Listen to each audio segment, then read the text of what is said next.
Hello बच्चों, स्वागत है आप सभी का एक बार फिर से सीयूटी कॉन्सेप्ट के इस चैनल पे।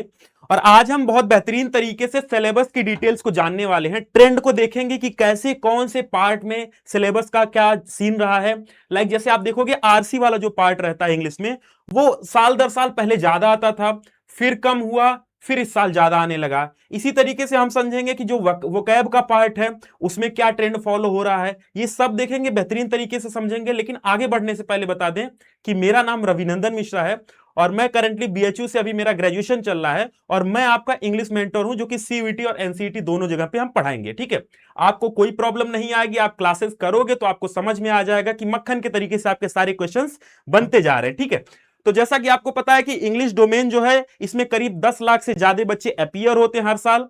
इसकी अगर बात करें, सिलेबस की बात करें, तो इसका सिलेबस जो एनटीए ने प्रोवाइड कर रखा है वो सिलेबस बस उन्होंने सिर्फ कुछ चीजों के बारे में ही बता के खत्म कर दिया। और अगर उस सिलेबस को आप फॉलो करोगे तो लिटरली उस पेपर तक कभी आप जा ही नहीं पाओगे, क्योंकि इनका सिलेबस आप देखो, मैं आपको सिलेबस दिखाता हूं। ये देखो, एनटीए ने हर साल सिर्फ यही यही जो ये आप देख रहे हो ना, इतना ही हर साल ये चिपका देता है, जिसमें क्या बताता है भाई कि आरसी पूछेंगे। ये आरसी में फैक्चुअल, नैरेटिव और लिटरेटरी बेस पे ये पूछेंगे। और साथ में ये बताते हैं कि हम वर्बल एबिलिटी में कुछ चीज पूछेंगे, जिनमें ये 4 टॉपिक से दे देते हैं। पर एक्चुअली में जब आप पेपर को उठाओगे, डिकोड करने की कोशिश करोगे, तो ये कहीं ज्यादा हो जाता है। मैं आपको एक झलक दिखाता हूं कितना ज्यादा होता है। आप देखो, ये जितने टॉपिक्स देख रहे हो आप, ये सारे टॉपिक्स से ये पूछते हैं और इनका कहीं पे मेंशन नहीं। ये भी देखो, ये भी सारा टॉपिक जो आप देख रहे हो, इनका भी कहीं इन्होंने मेंशन नहीं कर रखा है, पर ये सारे ये हर बार पूछते हैं। इस पे बात करेंगे हम। पर फिलहाल आगे बढ़ने से पहले बता दें कि ये हमारा टारगेट बैच है। ठीक है, टारगेट बैच की क्लासेस 1 फरवरी से ही ऑलरेडी चल रही हैं। इस बैच की खासियत की बात करें तो ऑब्वियसली लाइव क्लास आपको मिलेगा, लाइव मिस होता है तो रिकॉर्डेड क्लास मिलेगा। ठीक है, इसके साथ में टेस्ट सीरीज मिलेगा और टेस्ट सीरीज के साथ में क्लास नोट्स मिलेगा। ठीक है, ये सारी चीजें आपको एक्सेस दी जाएंगी और इसकी प्राइस है मात्र 1799। ठीक है, और अगर आपको इसके बारे में फर्दर चीजें जाननी है, ठीक है, तो ऑफिस का नंबर है, ये आपको दिख रहा होगा। इस नंबर पे आप कॉल करोगे, इस बैच से रिलेटेड और चीजों को आपको जानकारी मिल जाएंगी, जो भी चीजें आपको और जाननी होंगी। साथ में आप इसको अगर एक्सेस करना चाहते हो तो प्ले स्टोर से आपको सीयूटी कॉन्सेप्ट का ऐप डाउनलोड करना है और वहां पे आपको बहुत सारे बैनर्स, बहुत सारे बैचेस के दिख जाएंगे। करंटली जो अभी हमारा बैच जो स्टार्ट हुआ है, जो आपके लिए सबसे प्रिफरेबल रहेगा, वो टारगेट बैच रहेगा। ठीक है, इसकी प्राइस की बात हो गई है, बाकी सारी डिटेल्स आप और जान सकते हो कॉल करके। ठीक है, अब आते हैं कि एक्चुअली में हो क्या रहा है। आपका जो इंग्लिश का सिलेबस है उस पर बात करते हैं। तो देखो, ये बेसिक बेसिक तो आपको पता होगा कि 50 क्वेश्चन आपके पूछे जाते हैं, जिनमें से आपको 50 के 50 क्वेश्चन ही करने होते हैं। कुछ साल पहले ऐसा ट्रेंड था कि 60 क्वेश्चन पूछे जाते थे, जिनमें से 50 करना होता था। तो जो लेवल रहता था इंग्लिश का वो स्लाइटली कम हो जाता था, क्योंकि 10 क्वेश्चन का एज मिल जाता था। यहां पे क्या है कि 50 से 50 क्वेश्चन करने हैं। अभी जो आपका लेवल होना चाहिए इंग्लिश का, क्योंकि एग्जैक्टली आपको एक क्वेश्चन अगर नहीं आया तो उसको या तो आप स्किप करोगे, आपके पास ऑप्शन नहीं है ना कि फिर उसकी जगह पे कुछ और कर पाओ। तो आपका लेवल ज्यादा होना चाहिए। ठीक है, पहले थोड़ा कम लेवल भी होता था तो बच्चे आराम से कर पाते थे। तो आपको पता होगा कि जैसा कि 50 में 50 क्वेश्चन आपको करने होते हैं, 60 मिनट आपको मिलते हैं और एक क्वेश्चन पे +5 मिलता है आपको। और अगर आपके ये क्वेश्चंस गलत होते हैं तो -1 होता है। ठीक है, +5 और -1 का सीन होता है इसमें। आई होप इतना तो आपको बेसिक बात पता ही होगी। पर मेन बात क्या है कि जब आप ट्रेंड को एनालिसिस करोगे तो ट्रेंड एनालिसिस में आपका दिमाग चकरा जाएगा कि एक्चुअली में ये एनटीए जो है ये कर क्या रहा है। ये बहुत ही जो है, मतलब अगर आप एग्जैक्टली समझोगे नहीं पेपर को तो ऐसे पढ़ने से कुछ नहीं होगा। 2022 से लेकर 2025 के एनालिसिस की हम बात करेंगे। पीवाईक्यू की सारी एनालिसिस हमने की है, सारे शिफ्ट की, उस पर बात करेंगे। तो ये तो इनका जो सिलेबस था उसमें कुछ नहीं था। पर एग्जैक्टली मैं आपको एक चीज दिखाना चाहता हूं। सिलेबस से पहले आप इस ग्राफ को देखो, ये ग्राफ आपको दिख रहा होगा। और ये ग्राफ अपने आप में बहुत काफी है ये चीज बताने के लिए कि आपका जो 4 या 5 सेक्शन जो आता है, बेसिकली एनटीए जो इंग्लिश के 5 सेक्शन में डिवाइड कर रखा है उन्होंने। ठीक है, वैसे तो उनको आपने देखा कि सिर्फ 2 सेक्शन उन्होंने दिया था। ठीक है, एक आरसी का और एक वोकैब का। पर एग्जैक्टली ये 5 सेक्शन में अगर आप इसको और डिवाइड करोगे तो एग्जैक्टली ये 5 सेक्शन में डिवाइडेड होता है। इन 5 सेक्शन में देखो, सबसे जो हाई वेटेज होता है, हाई वेटेज का मतलब हुआ कि आप कम टाइम में कम एफर्ट लगा के, और अगर आपने प्रैक्टिस की है तो आरसी के क्वेश्चंस आप मक्खन की तरीके से बनाते हो। आरसी के क्वेश्चन का एक बार ट्रेंड देखो। ये देखो, आरसी का क्वेश्चन 2021 में इन्होंने करीब 20 क्वेश्चन पूछा था। ठीक है, just a minute, marker change कर लो। ओके, आरसी में देखो इन्होंने 20 क्वेश्चन पूछा था 2021 के अंदर, पर जैसे ही 2022 आया तो इन्होंने ड्रॉप कर दिया, 20 क्वेश्चन से क्वेश्चन ड्रॉप कर दिया। बच्चों को लगा कि ठीक है क्वेश्चन ड्रॉप हुआ, इसके बाद फिर अब जो ट्रेंड फॉलो किया उसको लगा कि भाई 23 में और ड्रॉप होगा, बिल्कुल वो सही थे। पर 2024 में इन्होंने एकदम अलग कर दिया। 2024 में इन्होंने हर अभी तक के जितने भी शिफ्ट हुए हैं सीयूटी के, जितने भी सालों में इन्होंने पेपर कराया है, हर साल का सबसे ज्यादा क्वेश्चन इन्होंने पूछा। और उस साल इन्होंने क्या किया था कि 4 पैसेज पूछा था, जिनमें एक पैसेज में 6 क्वेश्चन थे, यानी टोटल 24 क्वेश्चन का इन्होंने वेटेज रखा था। उसके बाद क्या हुआ भाई, उसके बाद फिर से अब बच्चे यहां पे क्या सबको लगा कि भाई इस बार क्वेश्चन ऑब्वियसली या तो इतना आएगा 24 आएगा, या तो बहुत कम करेंगे तो 20 करेंगे। पर इन्होंने फिर से अपना सारा कुछ जो था इनका पलट दिया, सारा इनका जो एथिक्स था उस पर पानी फेर दिया लोगों के, और इन्होंने 20 से भी कम क्वेश्चन पूछ लिया। यहां देखो 20 से भी कम क्वेश्चन पूछ लिया। ठीक है, तो ये ट्रेंड आप देख के कुछ आपको आइडिया लग रहा होगा कि ये जो ट्रेंड है, इससे आप एक चीज तो एटलीस्ट समझ पा रहे होगे कि 20 क्वेश्चन के आसपास तो आपका आरसी का आने वाला है ना, 20 क्वेश्चन के आसपास। कभी ज्यादा भी आ सकता है, कभी थोड़ा कम हो सकता है, पर आप मान के चलो कि 20 क्वेश्चन के आसपास रहेगा। एग्जैक्ट 20 हम नहीं कर सकते हैं, समझे मेरी बात? अच्छा ठीक है, आरसी के बात हो गया। अब इसके बाद और आप बढ़ोगे तो जो वोकैब का पार्ट है, वोकैबुलरी का वाला पार्ट है, इसमें देखो सबसे पहले ट्रेंड इनका क्या रहा है। पहले जब 2021 के अंदर थे तो इनका 15 से कम था, 2022 के अंदर इन्होंने थोड़ा क्वेश्चन और बढ़ाया, उसके बाद अचानक से इन्होंने कम कर दिया। 2023 के अंदर अचानक से इन्होंने वोकैब का सेक्शन कम कर दिया, फिर हल्का सा बढ़ाया और फिर कम कर दिया, फिर कम कर दिया। तो इस बार क्या होगा, ऐसा आप सोचोगे कि इस बार कितने क्वेश्चन होंगे, तो हम अप्रॉक्स एक मान के चल सकते हैं कि करीब 10 क्वेश्चन के आसपास यहां से आपके फ्रेम होंगे, 10 से 12 क्वेश्चन के आसपास फ्रेम होंगे। सेम जैसा कि हमने बताया कि आरसी में भी 20 क्वेश्चन के आसपास ये फ्रेम करेंगे, थोड़ा कम थोड़ा ज्यादा हो सकता है, 2-4 क्वेश्चन प्लस माइनस है, पर ये चीज है। ठीक है, ये ट्रेंड है इनका। इसी तरीके से आप आगे आओगे तो मैच और फिलर्स या फिर मिसलेनियस वाले जो क्वेश्चन है, इनमें देखो क्या हुआ था 2021 के अंदर ये, ठीक है, 6 क्वेश्चन पूछे थे।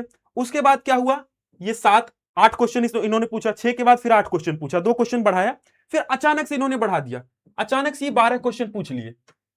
ठीक है, यहां पे देखो 6 क्वेश्चन पूछा, फिर 8 क्वेश्चन पूछा, फिर अचानक से 12 क्वेश्चन इन्होंने पूछ लिया। अब जो बच्चा 12 क्वेश्चन तैयारी करके गया था, इस पे बहुत टाइम दिया था, इन्होंने अचानक से ड्रॉप किया और फिर से 6 क्वेश्चन पूछ लिया, फिर से 6 क्वेश्चन पूछा और कंटिन्यूअसली अभी भी 6 क्वेश्चन पूछ रहे हैं। तो क्या हम इस बार क्या मान के चल सकते हैं कि जो मिसलेनियस सेक्शन होगा, जो वोकैब का सेक्शन होगा, उसमें कितने क्वेश्चंस आने की प्रोबेबिलिटी है? तो अब अगर आप ट्रेंड देखोगे तो वैसे तो कोई एग्जैक्ट नहीं बता सकता, क्योंकि अचानक से इन्होंने देखो यहाँ 8 से 12 कर दिया था, तो अचानक से बढ़ा सकते हैं, फिर 12 से अचानक से 6 क्वेश्चन कम कर दिया इन्होंने, तो ऐसा तो हम नहीं बता सकते कि एग्जैक्ट कितना आएगा, पर हम मान के चल सकते हैं कि 6 क्वेश्चन से लेके 8 क्वेश्चन के आसपास, 6 to 8 क्वेश्चन का वेटेज इनका रहने वाला है।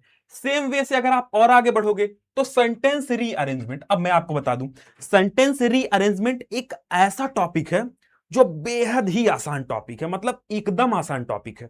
और इसके क्वेश्चन की अगर आपने एक बार बढ़िया तरीके से प्रैक्टिस कर ली, जो कि हम क्लासेस में देखेंगे, बढ़िया तरीके से इसकी प्रैक्टिस की है, ठीक है, और साथ में आप इसको थोड़ा सा अपने दिमाग में रखे हुए उसकी जो ट्रिक्स हैं जो मैं बताऊंगा आपको, उन ट्रिक्स के बेसिस पे अगर आप चलोगे तो यकीन मानिए कि ये सबसे आसान, यानी आरसी से भी ये आसान आपका होने वाला है। सेंटेंस रीअरेंजमेंट अगर आपने कर लिया तो समझ लो श्योर शॉर्ट आपके जो 4-6 क्वेश्चन जो भी आते हैं सब एकदम सही करोगे।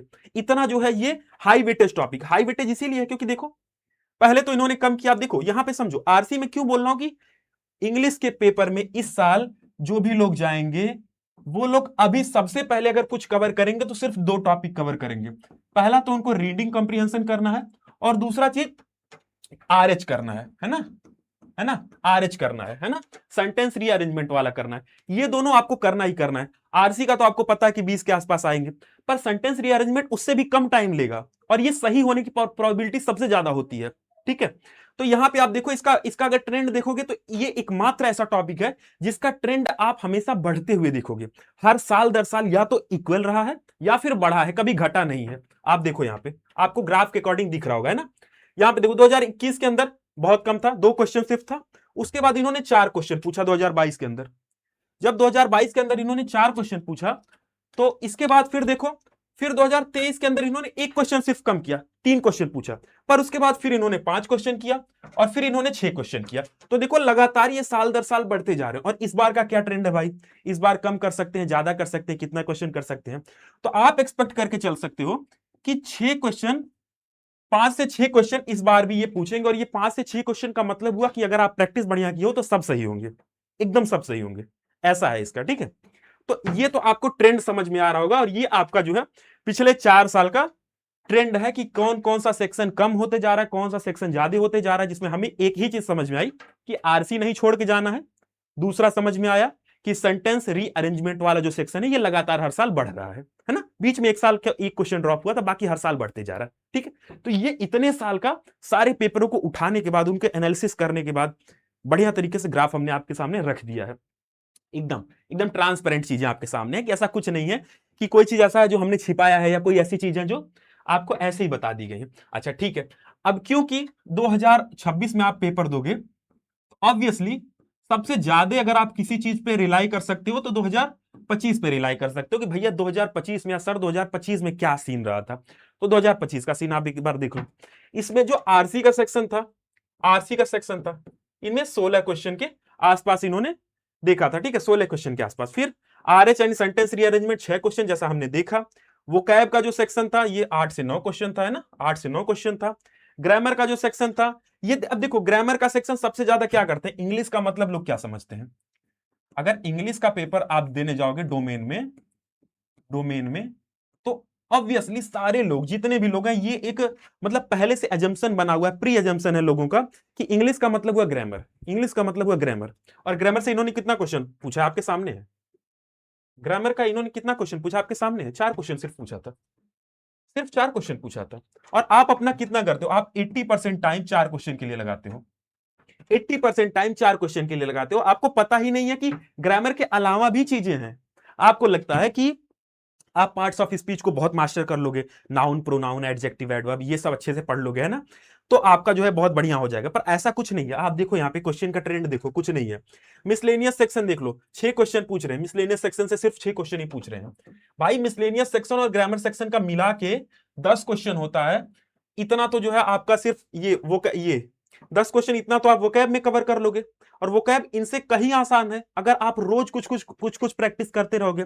हम जब फॉलो करेंगे इस चीज को कैसे करना है हम बताएंगे आपको, रोज कुछ ना कुछ वोकैब का पार्ट हम कवर करेंगे, जिससे लगातार आप अभी से लेकर लास्ट तक अगर आप कवर करोगे उसको, तो बार बार करने से चीजें काफी आसान हो जाएंगी आपके लिए। वोकैब के कुछ पार्ट्स, कुछ टॉपिक्स हम डेली हल्का हल्का कवर करते रहेंगे, बाकी रिग्रेसली भी पढ़ेंगे।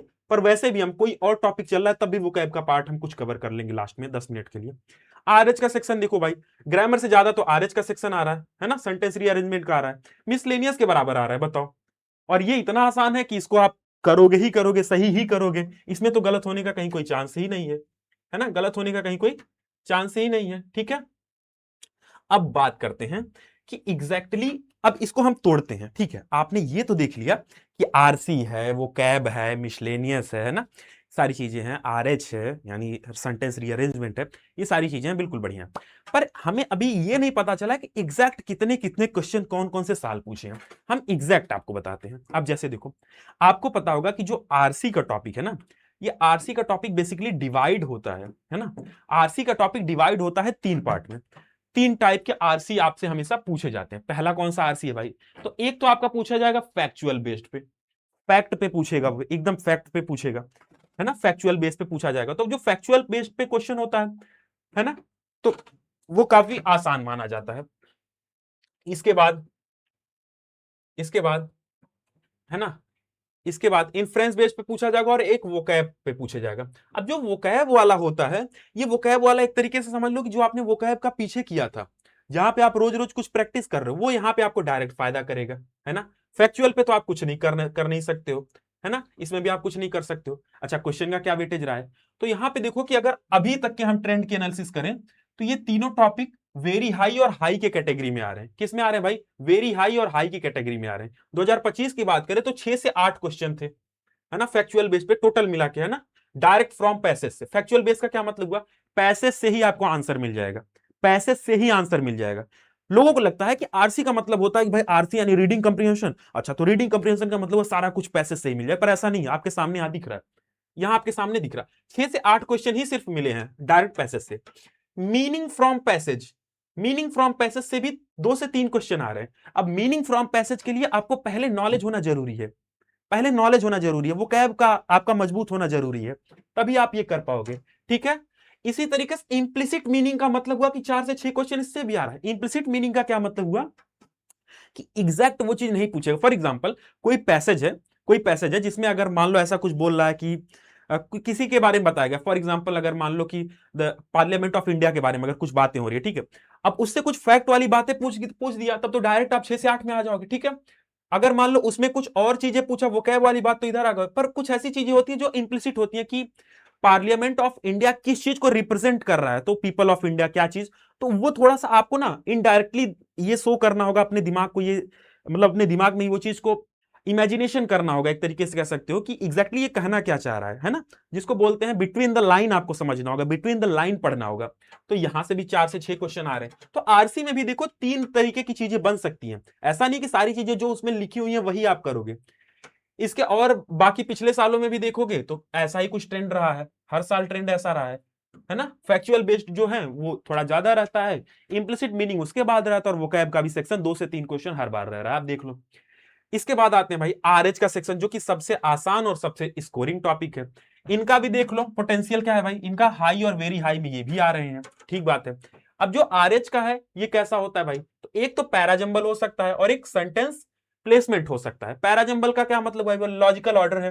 पैराजंबल का मतलब क्या हुआ, लॉजिकल ऑर्डर है कि कौन कौन सा पहले आएगा कौन सा बाद में आएगा, है ना। 3 पहले आएगा, फिर 2 आएगा, फिर 1 आएगा, फिर 4 आएगा, है ना, या फिर 4 1 3 2 आएगा, क्या चीज होगा, उस पे क्वेश्चंस होते हैं। तो जैसे आप देखो यानी 2025 में 4 से 6 क्वेश्चन थे, और यही ट्रेंड बाकी सालों में भी लगभग फॉलो हुआ है, कुछ ऐसा बहुत अलग नहीं है।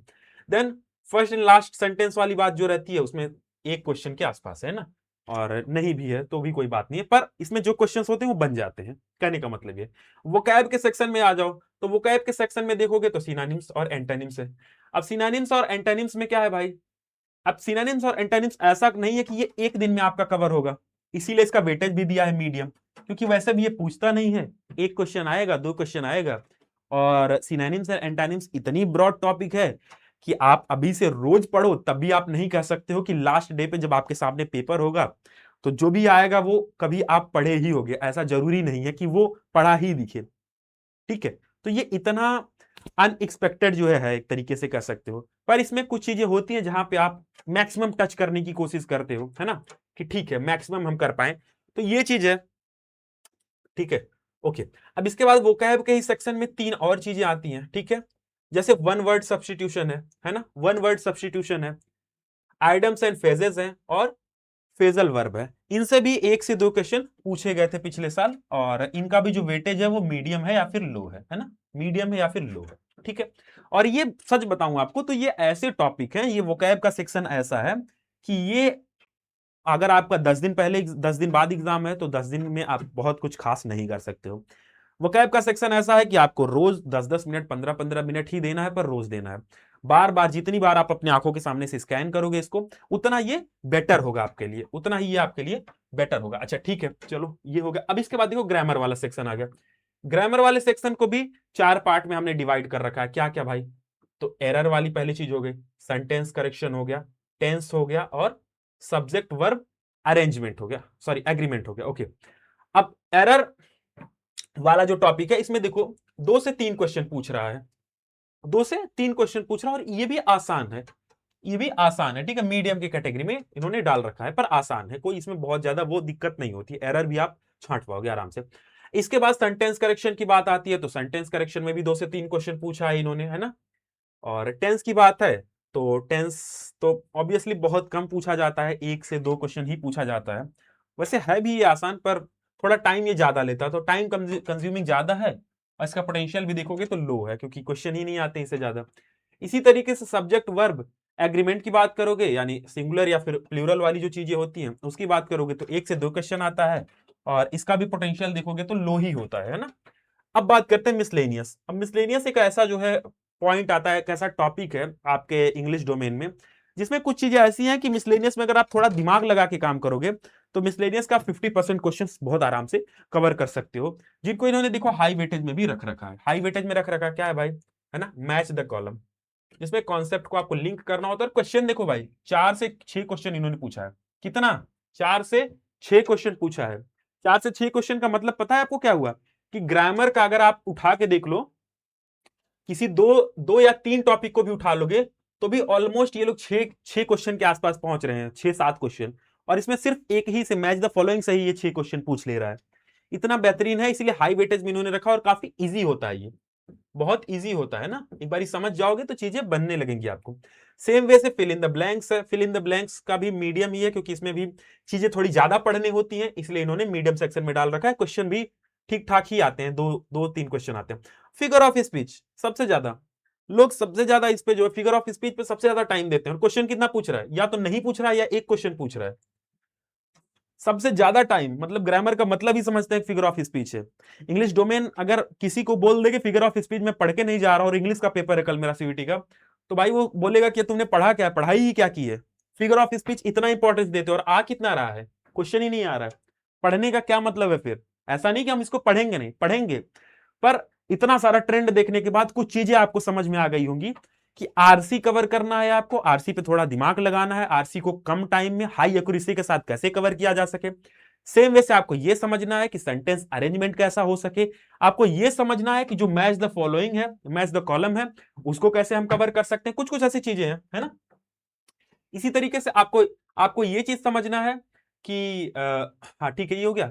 और वो कैब में भी आपको बहुत ज्यादा ऐसा नहीं करना है कि वो कैब में बहुत टाइम देना है, पर वो कैब में ऐसा है कि आपको थोड़ा थोड़ा टाइम रोज देना है, 10-15 मिनट आप देख ले रहे हो, चाहे एंटोनिम्स देख रहे हो, सिनोनिम्स देख रहे हो ना, इस तरीके का थोड़ा थोड़ा टाइम आप देते जा रहे हो, तो मक्खन के तरीके से आपका पेपर ऐसा रहेगा कि काफी बेटर आप इंप्रूव कर पाओगे, काफी बेटर इंप्रूव कर पाओगे। पर ऐसे आंख मूंद के नहीं पढ़ाई करनी है, पेपर को समझना है, फिर उसके हिसाब से आपको तैयारी अपनी करनी है। क्योंकि एट द एंड आपका मेन एम ये नहीं है कि किसी एक टॉपिक को लेकर सेल्फ ईगो को सेटिस्फाई करना है। मेन बात यह है कि आपको पेपर निकालना है ज्यादा से ज्यादा मार्क्स को लेके, और उसका एक तरीका होता है कि पास्ट ईयर्स को आप एनालिसिस बढ़िया तरीके से करो। ठीक है, तो आज के लिए इतना ही था, मिलते हैं नेक्स्ट जो है वीडियो में, नेक्स्ट क्लास में, और तब तक के लिए धन्यवाद।